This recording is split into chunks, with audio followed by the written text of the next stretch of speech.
अपने पैसे को सही तरह से मैनेज करें।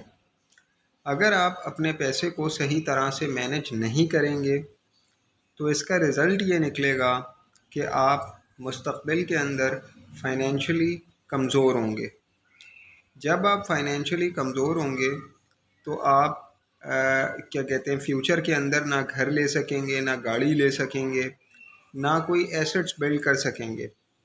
और जो उसका डायरेक्ट इम्पैक्ट होगा आपकी फ़ाइनेंशियल कमज़ोरी का, जो आपके पैसे को जो आपने पैसे को सही से मैनेज नहीं किया हुआ होगा, जो रिज़ल्ट होगा तो वो फ़ाइनेंशियल कमज़ोरी होगी। और उसका जो इम्पैक्ट होगा वो आपके बच्चों में पड़ेगा। बच्चों पर इम्पैक्ट पड़ने से मुराद क्या है? बच्चों पर इम्पैक्ट पड़ने से मुराद ये है कि वो जो एजुकेशन अगर कोई परस्यू करना चाहते हैं जिसमें थोड़ी सी फ़ीस हाई है तो वो आप अफोर्ड नहीं कर पाओगे।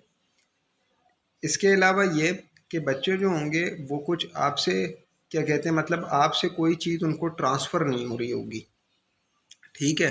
तो इससे क्या होगा कि वो क्या कहते हैं, उनको क्या कहते हैं, बिल्कुल नए सिरे से आगाज़ करना पड़ेगा।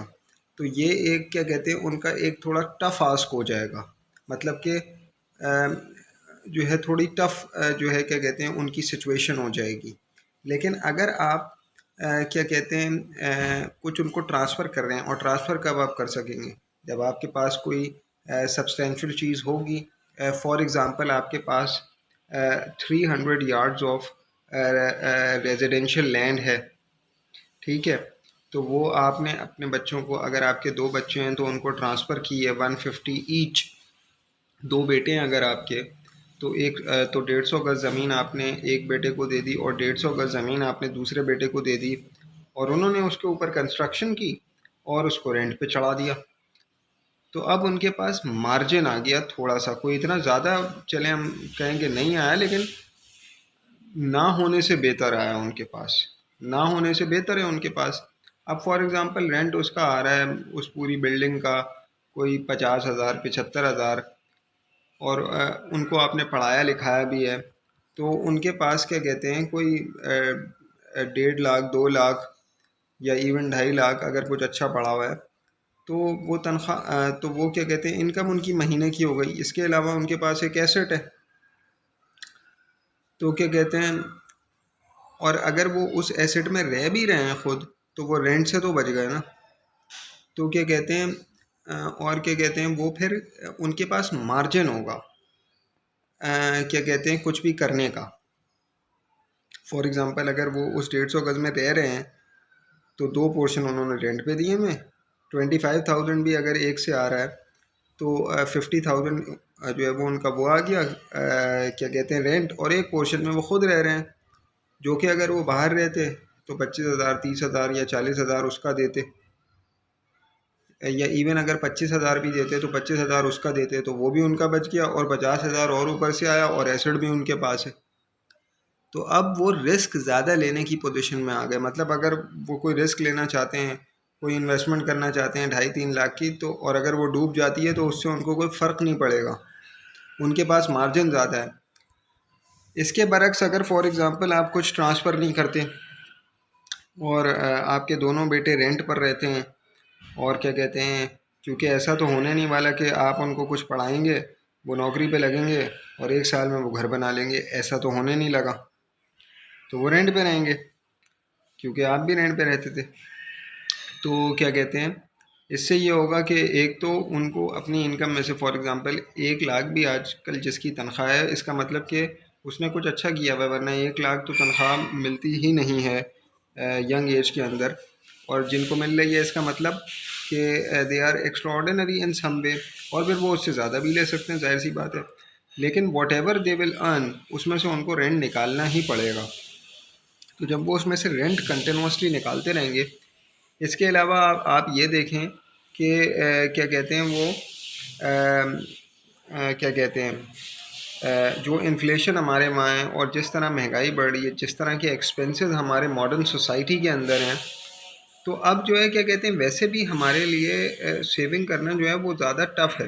लेकिन चलें वो कर भी लें, फॉर एग्ज़ाम्पल वो कुछ बचा भी लें, तो भी वो लॉन्ग टर्म में उस तरह की अचीवमेंट क्या कहते हैं नहीं कर पाएंगे, या यूँ कहा जाए कि उनके लिए वो अचीवमेंट करना बहुत मुश्किल हो जाएगा।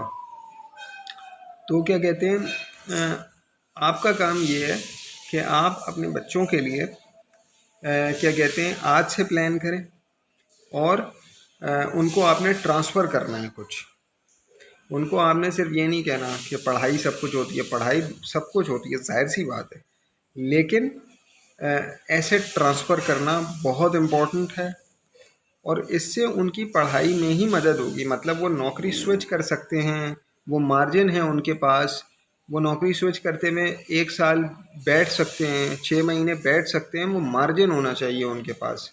वो कहीं किसी के ग़ुलाम ना बन जाएं, कि मतलब जैसे फॉर एग्ज़ाम्पल आप एक नौकरी कर रहे हैं और आपका किराए का घर है, तो आप छोड़ सकते हो वो नौकरी 6 महीने के लिए? नहीं। लेकिन अगर आपका अपना घर है और 50,000 60,000 आपको रेंट आ रहा है, आपकी एजुकेशन अच्छी है, तो आप उस नौकरी को छोड़ देंगे और नई नौकरी आपको 6 महीने 1 साल में मिल जाएगी। आप जो है वो बैठे में, आपको कोई घर से नहीं निकाल रहा, आपका अपना घर है, 50-60,000 आपकी सेविंग जो है क्या कहते हैं आपका रेंट आ रहा है, और क्या कहते हैं आप कोई और जॉब भी करेंगे तो उससे कम तनख्वाह भी हो जाएगी। फॉर एग्ज़ाम्पल 1 लाख पे आप लगे हुए थे, वो जॉब आपने छोड़ी, आपको पसंद नहीं थी या कोई और मसला था वहाँ, आप 60,000 की जॉब पे आ गए, तो आपको फाइनेंशियली क्या फ़र्क पड़ा? आप तो सुकून से हैं। और फिर आपको अपने मतलब की जॉब मिल गई, तो एक 20 एक 30 की मिल गई, वो हो सकता है आपको, और आप एजुकेटेड भी हैं और आप और मज़ीद एजुकेशन हासिल किए जा रहे हैं, क्योंकि आपके पास मार्जिन है, आपके पास मार्जिन होना चाहिए। हमारे वहाँ जो एजुकेटेड लोग हैं अक्सर के पास मार्जिन ही नहीं है। You can't leave, you can't do anything. क्यों? क्योंकि जो है आपके पास कुछ है ही नहीं, आपके पास सिर्फ एजुकेशन है। तो सिर्फ एजुकेशन होना जो है वो क्या कहते हैं आपके चांसेस को कम करता है, जबकि एजुकेशन प्लस समथिंग आपके चांसेस को ज़्यादा ब्राइटन अप करता है। तो एजुकेशन बहुत इंपॉर्टेंट है, उसके बगैर तो कुछ हो नहीं सकता। लेकिन एजुकेशन के साथ साथ आपके पास जो एसेट्स हैं वो भी होने चाहिए, तो फिर आप ज़्यादा बेहतर तौर पर इकॉनमी को ग्रो कर सकते हैं, अपनी पर्सनल इकॉनमी जो है। तो तमाम माँ बाप जो हैं वो इन चीज़ों को देखें, और माँ बाप का फ़र्ज़ जो है वो ये है कि औलाद को कोई ना कोई एसेट ट्रांसफ़र करें जिससे उनको एज मिले। फॉर एग्ज़ाम्पल अगर आप 150 यार्ड्स एक लड़के को ट्रांसफ़र कर रहे हैं, तो और अभी वो 25 साल का है या 26 साल का है, तो ज़मीन आसमान का फ़र्क आया कि नहीं आया?